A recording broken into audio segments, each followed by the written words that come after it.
A política catarinense começou a se movimentar e os primeiros sinais da disputa pelo Senado Federal em 2026 já começam a revelar um cenário intenso, competitivo e cheio de nuances que podem definir o futuro político do Estado. Mesmo com a eleição ainda distante, os bastidores já estão aquecidos.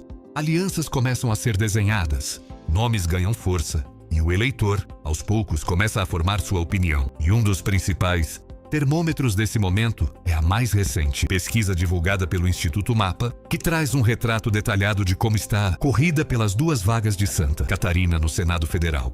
E o que os números mostram é uma disputa aberta, uma disputa real e principalmente uma disputa ainda indefinida. Quando o eleitor catarinense é estimulado a escolher seu primeiro voto, ou seja, quando recebe uma lista com possíveis candidatos, um nome aparece na frente. Carlos Bolsonaro, que lidera com 29,7% das intenções de voto. Logo atrás aparece Caroline de Toni, com 22,6%, mostrando força dentro do mesmo campo político. Na terceira posição surge Esperidião Amin, com 21%.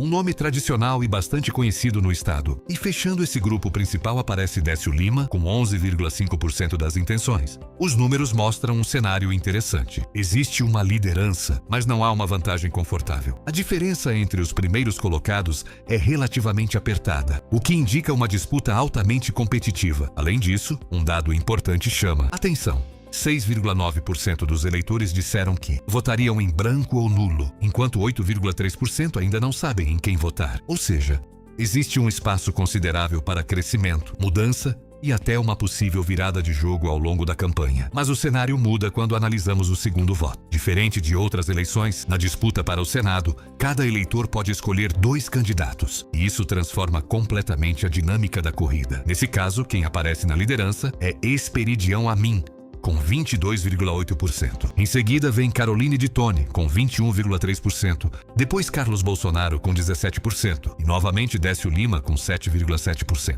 Esse dado revela algo muito importante. A força de um candidato não depende apenas da preferência principal, mas também da sua aceitação como segunda opção. E nesse aspecto, Esperidião Amin demonstra um desempenho extremamente competitivo, o que pode ser decisivo na reta final da eleição. Agora entramos em um dos pontos mais sensíveis de qualquer disputa eleitoral: a rejeição.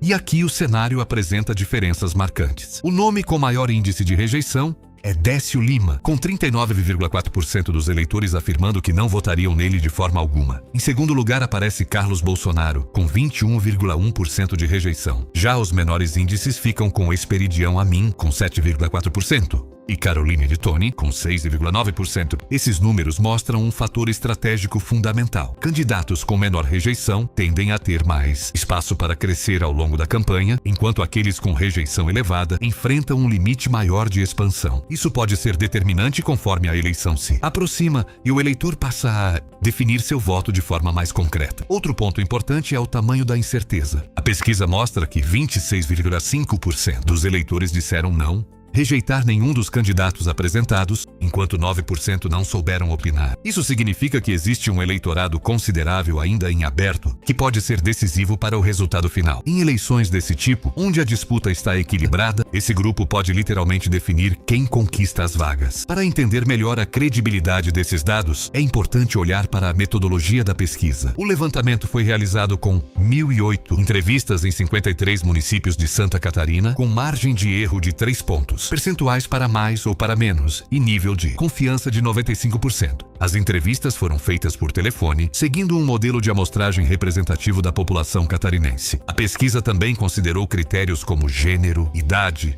escolaridade e renda, garantindo um retrato mais fiel do eleitorado. Além disso, o estudo está devidamente registrado na Justiça Eleitoral, tanto no Tribunal Superior Eleitoral quanto no Tribunal Regional Eleitoral de Santa Catarina. Diante de todos esses dados, o que podemos concluir é que a disputa está completamente aberta. Não existe, neste momento, um nome com vitória garantida. O cenário mostra equilíbrio entre forças políticas e indica que a eleição será altamente competitiva. Também fica claro que o segundo voto pode ser decisivo, favorecendo candidatos com menor rejeição e maior aceitação geral. E talvez o ponto mais importante de todos: ainda há muito espaço para mudanças. Com uma parcela significativa de eleitores indecisos ou inclinados ao voto branco ou nulo, qualquer movimento político, alianças estratégicas ou mudanças no cenário nacional podem alterar completamente o rumo da disputa. Olhando para frente, alguns cenários podem se desenhar. Candidatos com baixa rejeição podem crescer de forma consistente ao longo da campanha. Nomes com alta rejeição